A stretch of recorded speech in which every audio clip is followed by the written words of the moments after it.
As the Transformers franchise continued to expand, characters began to be classified by their various transformations. From the Combiners, prepare to meet your doom. Nothing can withstand the might of Devastator. To Triple Changers, and even multi-component Transformers, there's always something new to come out of the brand. Let's find out. However, there is one Autobot whose classification might actually be all of the above. That is none other than the extremely capable Lieutenant Commander, Sky Lynx. What's Sky Lynx? He's hard to describe, but he'll soon arrive.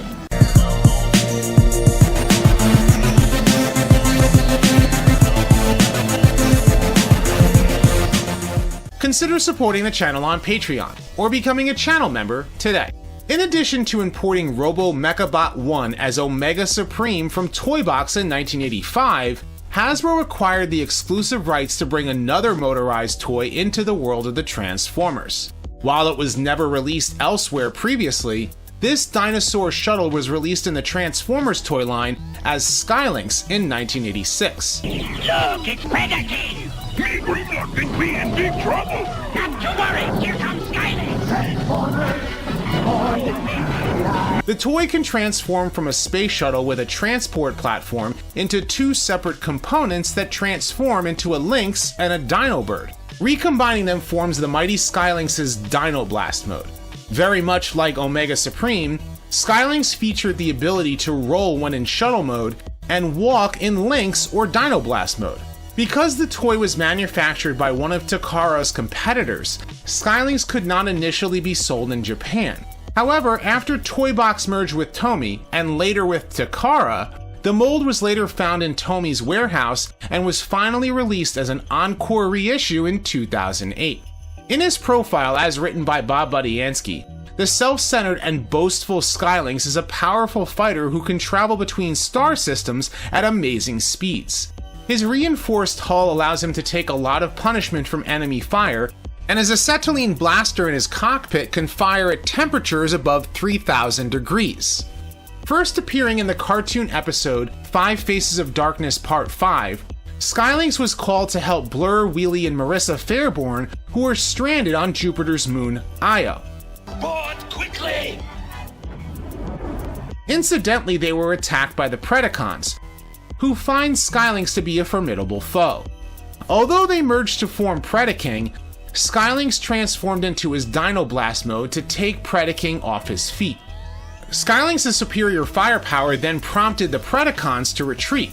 Using his magnificent rocket boosters, Sky Lynx brought his friends back to Earth in time to deliver Metroplex's transformation cog so that the Autobot Titan could put a stop to Trypticon's rampage.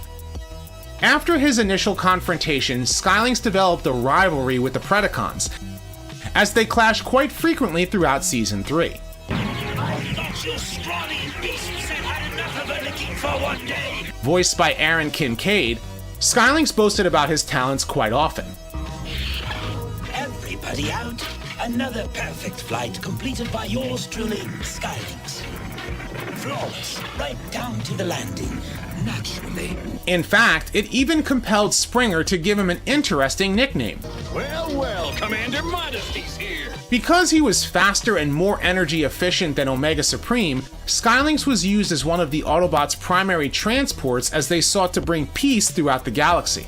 He was even willing to give poor Cosmos company while out on patrol. While an origin was not officially given, the secret files of Teletran 2 stated that Sky Lynx was one of the many Autobots spread across the galaxy that returned to Cybertron once Rodimus Prime was in command. Also, because the Predacons were initially conceived to be the Autobot team, the Anabots, Sky Lynx was most likely meant to be a Decepticon. Even though the roles were reversed, the animation model was still passed around, and so Sky Lynx would frequently appear with a red Decepticon logo. When a hate plague began to infect the universe, Rodimus Prime sent Sky Lynx out to find a Quintesson in hopes of reviving Optimus Prime. Optimus Prime? I will not rest until I have found you a Quintesson, though it may stress my superior engines beyond endurance. Just do it. However, the plague had spread even to them, and Sky Lynx rescued one lone Quintesson, who reluctantly agreed to revive the fallen Autobot leader. Once Optimus Prime was revived, Our leader is back. Yes, Sky Lynx. And now no force in the universe will stop me. Sky Lynx helped Optimus in his quest to stop the hate plague before he was eventually infected as well. Fortunately, Optimus Prime was able to reacquire the Matrix, and he used it to eradicate the hate plague. Because Sky Lynx was not sold in Japan, he did not make an appearance in the Japanese exclusive series, The Headmasters. Instead, the Predacons found a new rival, the Trainbots, who can merge to become Raiden. The details for them will have to be a discussion for another day. In the Marvel Comics, Wheeljack contacted Sky Lynx to help deal with Grimlock's leadership and his obsession with hunting down and punishing Blaster instead of stopping the Decepticons. After the Protectobots battled the Combaticons, Blaster took 4 children out for a joyride aboard a deactivated Blastoff. Unfortunately, the Ark had caught up with them, and Grimlock sentenced the children to death out in space. Fortunately, Sky Lynx's superior speed enabled him to arrive just in time to save the children. Grimlock then led the Dinobots in pursuit of them through an asteroid field until Blaster chose to surrender to save the children. Unlike his toy and cartoon counterpart, Sky Lynx's transformation involved triple changing from his space shuttle mode to his Lynx mode and his dino-bird mode, which sometimes had the Lynx legs and sometimes not. Sky Lynx chose to bring the children to a space carnival, which unfortunately forced the Autobot Shuttle to be a permanent attraction at the show. A crew of Autobots led by Optimus Prime and Goldbug helped the children and Sky Lynx escape, but not before giving the audience a reason to applause. Sky Lynx then returned the children back home and promptly left while the humans blamed the magnificent Autobot. Unfortunately, Sky Lynx was captured by robot-eating aliens known as the Mechanibals. However, thanks to the efforts of the Autobot Pretenders, Cloudburst and Landmine, Sky Lynx was rescued and the Mechanibals chose to chase after the Decepticon Power Masters, Darkwing and Dreadwind, as their next meal. After flying off with the other Autobots, Sky Lynx was absent for the rest of the comics run and only made a brief appearance in the Regeneration 1 comics. Despite his superior talents, Sky Lynx has been mostly absent from Transformers media after G1 ended. You did that on purpose.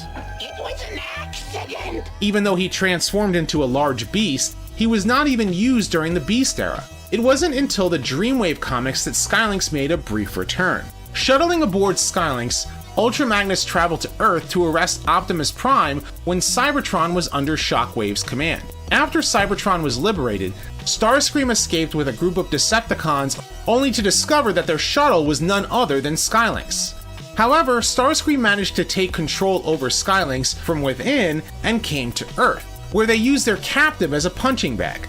Even though Sky Lynx proved to be a formidable foe against the Combaticons, Starscream's energy dampeners took down the powerful Autobot. Without much fanfare, Sky Lynx's name was used for a mini-con released in a 2-pack during Transformers Cybertron. While he was completely absent from the live-action films, a 3D card game set within the film franchise had a Sky Lynx card that bore no resemblance to the magnificent Autobot.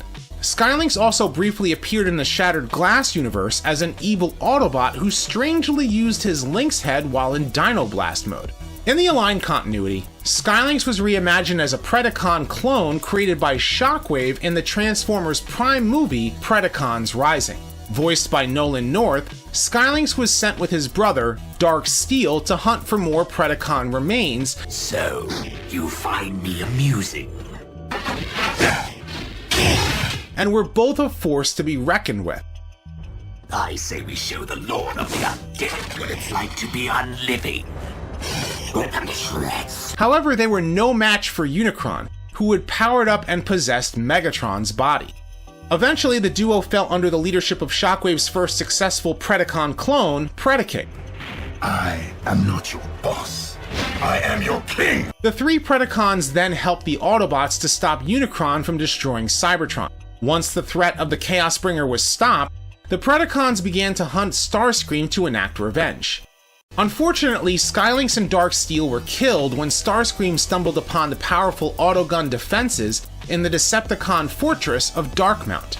In the IDW comics, Sky Lynx was nothing more than the Autobots' transport when Optimus Prime first became leader. He was mostly forgotten about until the war was finally over, and Sky Lynx returned to Cybertron. When Galvatron took command of the Decepticons to conquer Earth, Sky Lynx accompanied Optimus Prime to once again be used as their personal transportation. His size and strength was even able to slow down Devastator long enough for RC to convince the Constructicons to stop their rampage. Galvatron had eventually acquired the Enigma of Combination and created an army of combiners under his command.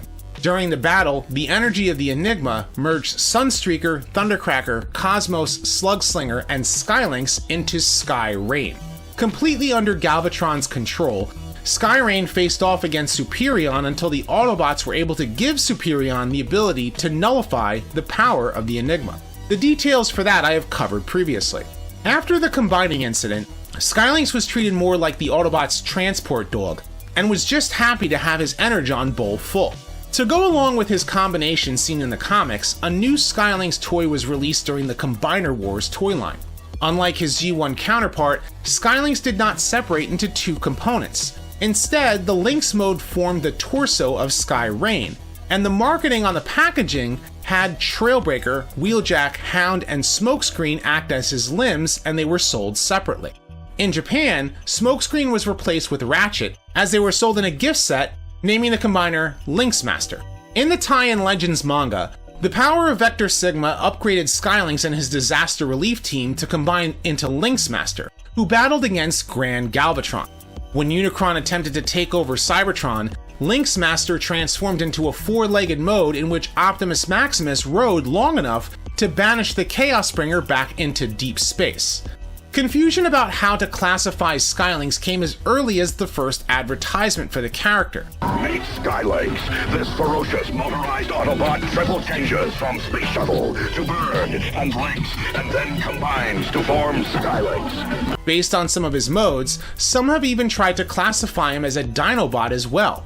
Nevertheless, I am definitely not a Dinobot. I refuse to participate in this kangaroo court. Besides being an effective warrior and a speedy Autobot transport, Sky Lynx could properly be classified as a triple-changing multi-component transformer. However, his War for Cybertron Trilogy Earthrise toy adds even more to Commander modesty.